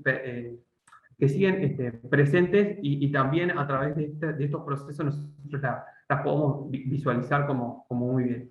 Yo podría hablar como un montón de cosas más, quiero ir cerrando acá para también no monopolizar demasiado la palabra, pero estas cuestiones que he venido mencionando hasta ahora, y en particular esta cuestión paradójica que Belén Fernández marca en el trabajo, nos invita a seguir pensando cuestiones que pueden ser líneas para futuros trabajos. Y en particular tiene que ver con cómo este trabajo también cierra, ¿no? Pensar el acceso a digital como un bien público, es decir, como un derecho, como un acceso y como un derecho humano fundamental, ¿no? Eso creo que es otra cuestión que se suma a pensar el conjunto de complejidades que intervienen en todo este terreno y que de alguna manera nos invita a pensarlo también en cuestiones de derecho. Es decir, que tanto uno como también accede a la educación debe tener también garantizadas ciertas cuestiones de acceso a esto que podemos llamar el mundo de lo digital. Bueno, muchas gracias. Y dejo por acá. Bueno, muchas gracias, Eduardo, Natalia, Romina, por el trabajo muy significativo, pero además por la lectura tan atenta que han hecho en nuestras ponencias, muy interesante, y como bien dijiste, Eduardo, abren muchas discusiones, que por ahí los trabajos son bastante acotados, es una cuestión de extensión, porque la idea era precisamente que ustedes proponen de hacer este diálogo, este intercambio, y trazar, ¿no?, interrogantes comunes, pero me parece que lo más interesante son las preguntas que se hacen. Como hay grandes problemáticas, como yo decía, lo que hace a la autonomía, a la institucionalidad, a la inclusión, a la igualdad de oportunidades, ¿no? Pero también en orden de lo pedagógico didáctico, cuál es el lugar del sujeto, pero también cuál es el lugar del contenido, se juega este currículum junto al interior de las instituciones y las prácticas educativas que han necesariamente afectadas, ¿no?, para bien y para mal también. Me parece muy interesante este diálogo que propone. La cuestión metodológica a veces siempre nos queda un poco afuera, ¿no? Este recorte es tan interesante para quienes venimos de las ciencias sociales y van a seguir pensando cuáles son los obstáculos, las posibilidades que encontramos en la metodología de análisis. En particular, ya que lo mencionaste, este año tuve como un reencuentro con la etnografía, ¿no? A partir de un seminario de posgrado que hice, porque yo venía trabajando en mi tesis doctoral, hablo más alto, estoy hablando bastante alto, casi gritando, pero bueno, les decía esto, que yo en realidad venía trabajando en mi tesis doctoral y todo el proceso de investigación en otros enfoques, y este año fue como un reencuentro con la etnografía, y me parece interesante también en términos teóricos y epistemológicos, porque en la etnografía, sobre todo en esta versión más actualizada, que es la etnografía virtual o de lo digital, permite repensar el encuentro, ¿no?, por ejemplo, entre la antropología y los estudios de comunicación. Y me parece que la problemática de las tecnologías digitales interactivas, los procesos de apropiación, en este caso vinculados al contexto educativo, también reabren un montón de preguntas en torno a esta mirada interdisciplinaria que general tenemos, ¿no?, en estas ciencias. Cuáles son los aportes, pero también cuáles son las dificultades de emprender un estudio que se dice interdisciplinario o multidisciplinario. Me pareció interesante también porque la etnografía lo que permite es poner el foco en las prácticas sociales, ¿no? Y ahí veo también el encuentro de la antropología, porque la etnografía es la metodología históricamente consolidada en la antropología. En mi facultad, ¿no?, la Facultad de Ciencias Sociales de la Ciudad de La Barría, los antropólogos y antropólogas son nuestros primos hermanos, digamos, porque además de ofrecerse la carrera de licenciatura y profesorado en comunicación, también se ofrece la carrera de antropología, y este parentesco forma parte de nuestras trayectorias académicas institucionales, ¿no? Por eso me interpela muy directamente, y la antropología es muy cercana además a mi formación. Pero también las tensiones que eso nos genera, lo cuales son las dificultades, pero también las posibilidades que se abren en la medida que ya no podemos ejercer el trabajo de campo, ¿no?, el trabajo empírico, en terreno, y qué posibilidades nos ofrecen las tecnologías para eso. Es decir, pensar también las tecnologías como herramientas, como podemos hacer entrevistas, otro tipo de registros a través de las pantallas, pero también pensar los entornos digitales como espacios, ¿no?, de producción simbólica y material de los sujetos.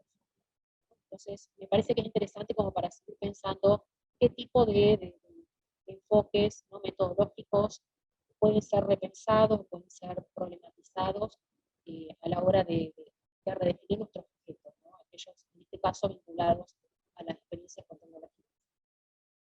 Bueno, no sé si alguien más quiere comentar, responder por ahí, ¿no? Compañeros nos interpelaron directamente, Silvia. Sí, bueno, muchas gracias. No, quería un poco responder a el análisis que se hizo acerca del trabajo, lo que comentó Romina. Y bueno, como bien decía Belén, un trabajo breve de pocas páginas no se pueden hacer muchos desarrollos y explicaciones, ¿no?, como uno quisiera, pero el tema de los contenidos, lo que yo planteo no es una enseñanza basada en la virtualización y mediada por tecnologías que se fundamente, ¿no?, en forma, digamos, taxativa en los contenidos, pero sí valoro la importancia del contenido de la enseñanza en el nivel superior. Y esto lo afirmo, ¿no?, como un posicionamiento que lo tengo muy en claro. ¿Por qué? Porque se han dado situaciones en donde se confunde la necesidad que ha habido de priorizar contenidos, sobre todo en el 2020, con también prácticas de cierto vaciamiento de contenidos en algunos espacios curriculares, y con la falta de estrategias o de pensar en estrategias en donde una aplicación, un recurso, una propuesta tecnológica podía dar cuenta de un contenido fundamental para la enseñanza universitaria. Y les pongo el ejemplo en el área de las ciencias naturales. Cuando los docentes pensaron que no podían abordar prácticas de enseñanza de laboratorio, bueno, hay docentes que directamente evitaron ¿no?, una enseñanza que dé cuenta de estas prácticas, cuando en realidad se puede indagar acerca de laboratorios virtuales, laboratorios remotos, estrategias de simulación, hay software gratuito que se puede descargar, tenés las posibilidades que te ofrece la Universidad de Colorado, ¿no?, con un montón de propuestas para la enseñanza en este sentido de las ciencias exactas. Entonces no se trata de recortar el contenido si vos no sabés cómo, ¿no? Y no, por supuesto que también esto tiene que ver con la formación docente y las posibilidades institucionales. Busquemos la manera de que las mediaciones tecnológicas nos permitan dar una enseñanza universitaria sin tener que hacer un recorte tal en los contenidos que, bueno, realmente dé cuenta de una baja de calidad, ¿no? Entonces, esto también tiene que ver con, bueno, el trabajo que ustedes hacen.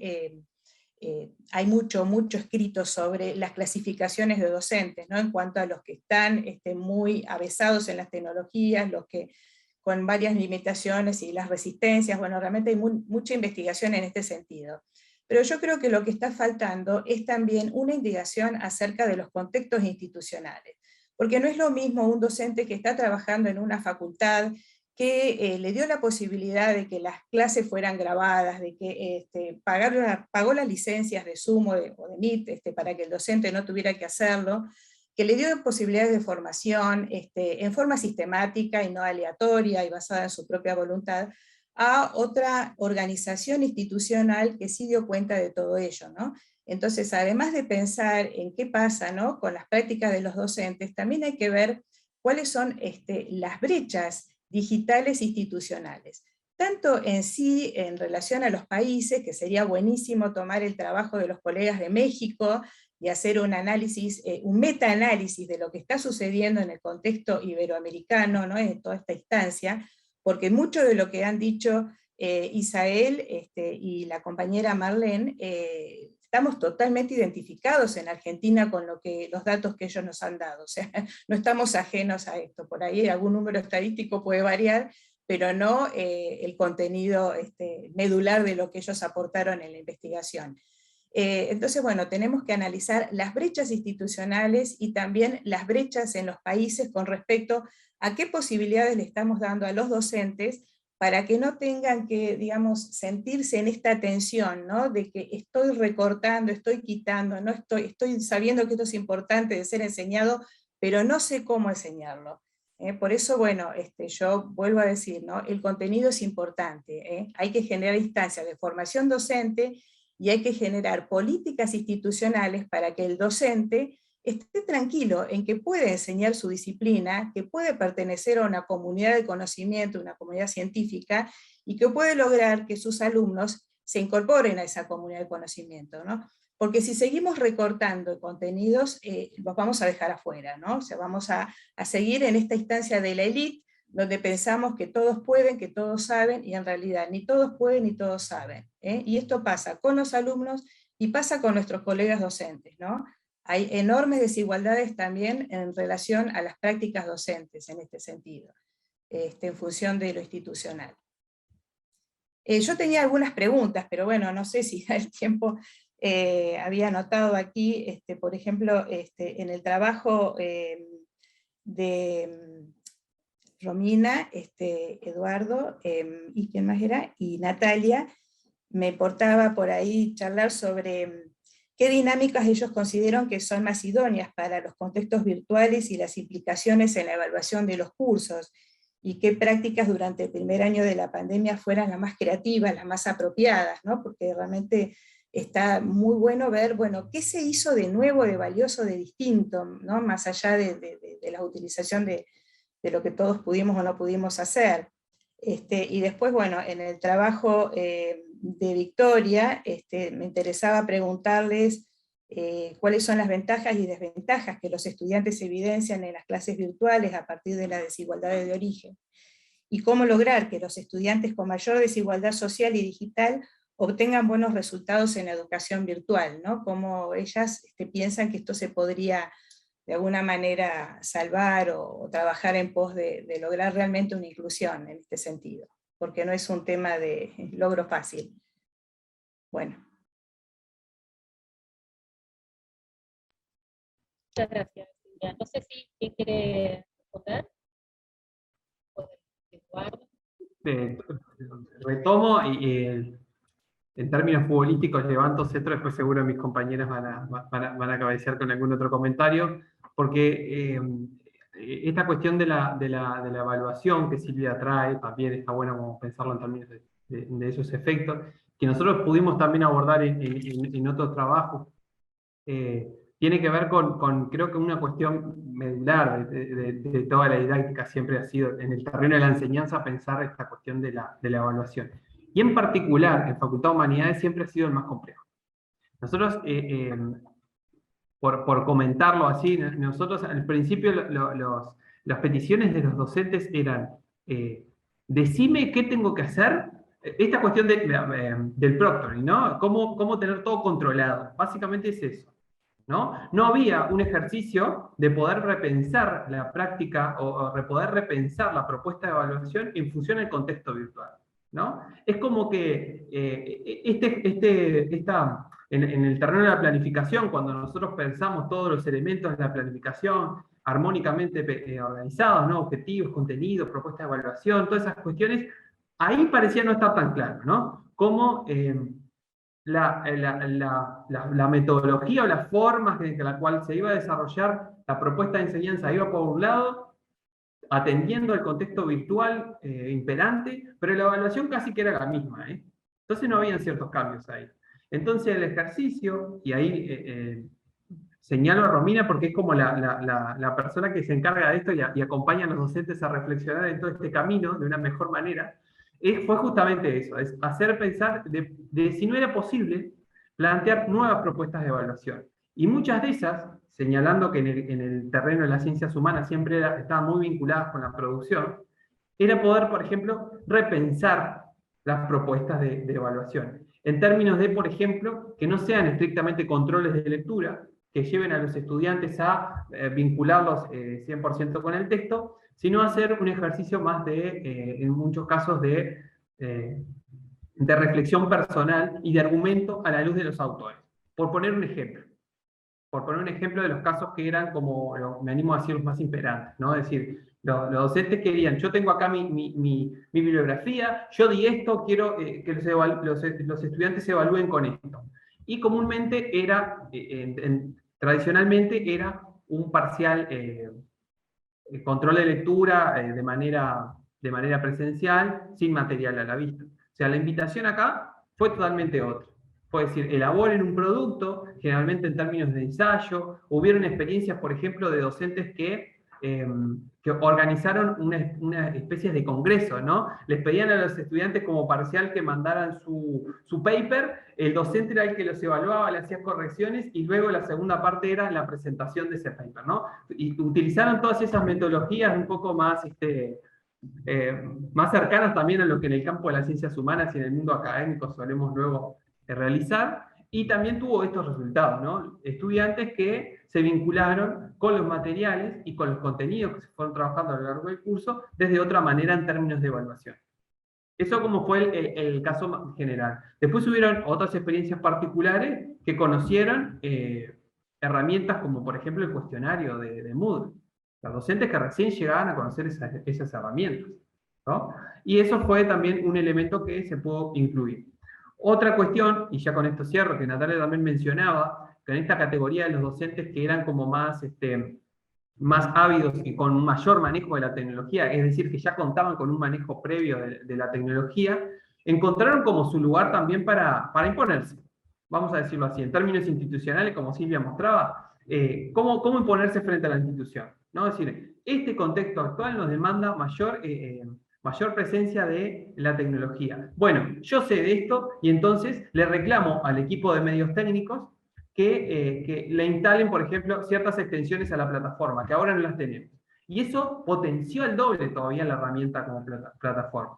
Y hoy en día contamos, por ejemplo, en la rama de actividades de evaluación, con juegos. O sea, una actividad de evaluación que hoy se les propone como una forma distinta a lo que era el control de lectura tradicional, es, por ejemplo, una sopa de letra, un ahorcado, no sé si es conocido, el ahorcado es conocido a nivel regional, pero son esas otras actividades que de alguna manera también conectan al estudiante con los temas y con los contenidos que se han ido abordando a lo largo de los cursos. Eso como una propuesta general.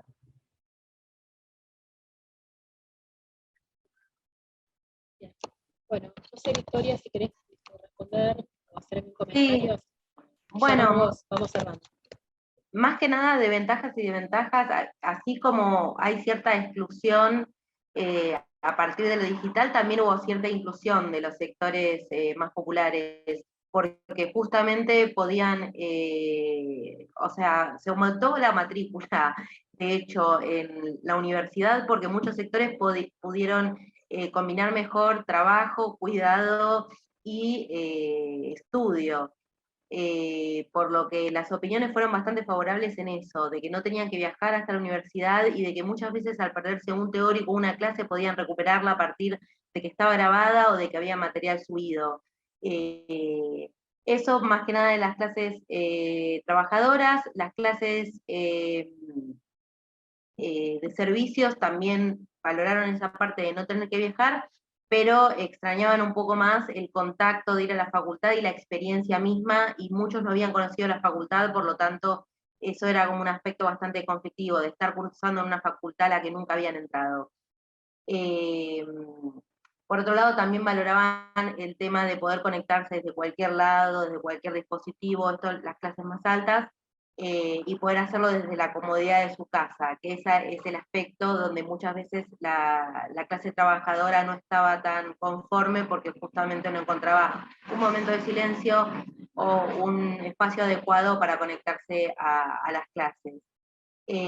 Así que en términos de inclusión e exclusión, las tecnologías digitales pueden justamente fomentarla, como traccionarla para adelante como para atrás también. Por eso me parece que el tema de propiciar buenas políticas públicas teniendo en cuenta la interseccionalidad de todas estas variables que estuvimos hablando es fundamental. Pero bueno, hubo críticas y demás, pero la principal fue esa, de no, lo mejor que les pasó era no tener que viajar hasta la facultad, muchas veces por eso insistiendo en el tema de que por si hay paro, por si pasa esto, lo otro, y estar como cómodos en su casa, y más valorable para las clases populares de poder combinarlo con otras actividades diarias de su día. Bien, bueno, muchas gracias. Ahí Natalia está consultando. No sé si me escucha. Sí, materias por escrito, porque como ya estábamos sobre la hora, para los colegas mexicanos, que me interesó muchísimo, yo soy socióloga y soy docente de metodología, entonces la cuestión de la encuesta y de cómo se recogieron algunos datos me pareció de lo más interesante, y por ahí la consulta concreta sobre este planteo que hacían, ¿no? Sobre la falta de habilidades o de competencias de padres, madres, docentes, tutores, para acompañar en estos procesos de enseñanza virtual. O sea, que quería saber si ustedes tienen información o si me pueden derivar a algún lado sobre cómo se preguntó eso y quiénes fueron los que respondieron, ¿no? Porque pensamos que el niño popular para consultarle sobre esta valoración. Era eso, nada más cortito. Bueno, en todo caso, ustedes saben, no pudimos poner a disposición por cuestión organizativa todos los trabajos, pero por supuesto, obviamente podemos seguir en contacto y tenemos los mails de todos y todas, así que bueno, seguimos en contacto por supuesto, se pueden comunicar con, bueno, en este caso conmigo, pero con cualquiera de los organizadores de la RIAD, bueno, a seguir difundiendo estos trabajos que interpelan desde tantos lugares. Así que bueno, vamos a ir cerrando, porque la siguiente sesión tiene que entrar también minutos antes para las cuestiones técnicas. Les agradezco muchísimo su participación y su compromiso. Bueno, seguimos en contacto. Muchas gracias a todos. Gracias. Gracias. Un gusto. Muchas gracias. Adiós. Hasta luego.